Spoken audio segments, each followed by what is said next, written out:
வெள்ளியங்கிரி மலைக்கு குவியும் லட்சக்கணக்கான பக்தர்கள்.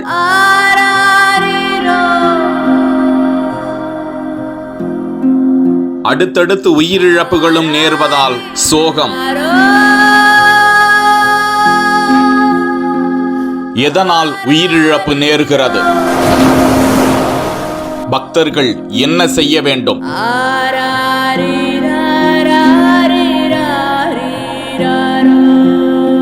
கோவை மாநகரில் இருந்து 40 கிலோமீட்டர் தொலைவில் அமைந்துள்ள இந்த ஸ்தலத்திற்கு தென்கைலை என்ற பெயரும் உண்டு. வெள்ளியங்கிரி மலை அடிவாரத்தில் உள்ள பூண்டி கோவிலில் இருந்து சுமார் 3500 அடி உயரம் கொண்ட 7 மலைகளை கடந்து சென்றால் அதன் உச்சியில் சுயம்பு சிவன் அமைந்திருக்கிறார். இரவில் வனவிலங்குகளின் நடமாட்டம் இருக்கும் என்றாலும் பங்குனி மாதத்தில் இந்த மலைக்கு இரவு நேரங்களில் லட்சக்கணக்கான பக்தர்கள் வருகை தருகிறார்கள். அந்த மலைக்கு பெண்கள் மற்றும் குழந்தைகள் வர தடை விதிக்கப்பட்டுள்ள நிலையில் ஆண்டுதோறும் பங்குனி மாதங்களில் லட்சக்கணக்கான பக்தர்கள் வருகை தருவதை வழக்கமாக வைத்திருக்கிறார்கள். கடந்த 1 மாத காலத்திற்கு மேலாக அக்கோவிலுக்கு பக்தர்கள் குவிந்த வண்ணம் உள்ளனர். இதற்கிடையே அடுத்தடுத்து பக்தர்கள் உயிரிழந்த நிகழ்வும் ஏராளமான பக்தர்களிடையே அதிர்ச்சியை ஏற்படுத்தி இருக்கிறது. உடல்நல கோளாறுகள் மற்றும் மலைகளுக்கு மேலே நிலவும் கடுமையான குளிர் இதன் காரணமாக அவ்வப்போது உயிரிழப்பு நிகழ்ந்து வருவதாக கூறப்படுகிறது. இந்நிலையில் ஹைதராபாத்தை சேர்ந்த 68 வயதான சுப்பாராவ் என்பவர் 4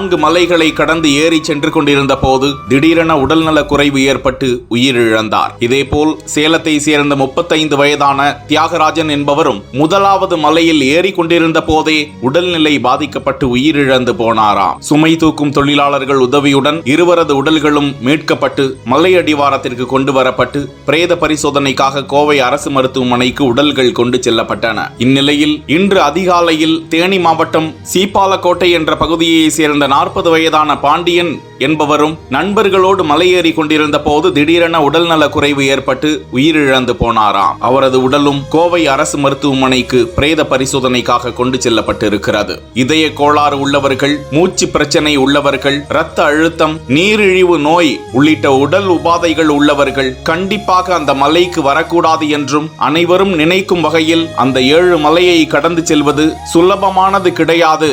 மிகவும் கடினமான ஏற்ற இறக்கங்களையும் பாறைகளையும் கரடுமுரடான பாதைகளையும் கொண்டது வெள்ளியங்கிரி மலை என்றும் சீதோஷ்ண நிலையிலும் மாற்றங்கள் இருக்கும் என்பதால் பகலில் ஏறுவதை தவிர்த்து மாலை பொழுதுகளில் ஏற வேண்டும். தேவையான அளவு தண்ணீர், குளுக்கோஸ் உள்ளிட்டவற்றை கண்டிப்பாக எடுத்துச் செல்ல வேண்டும் என்றும் மருத்துவ பரிசோதனை செய்து கொண்டு மருத்துவர்களின் அறிவுறுத்தலின் பேரில் தான் மேலே வர வேண்டும் என்றும் நன்கு ஓய்வு எடுத்துக்கொண்டு 8 மணி நேரத்தில் இருந்து 11 மணி நேரம் வரை மெதுவாக நடந்து சென்று 7 மலையை அடையலாம் என்றும் அதிகாரிகள் எச்சரிக்கை விடுத்து வருவது குறிப்பிடத்தக்கது.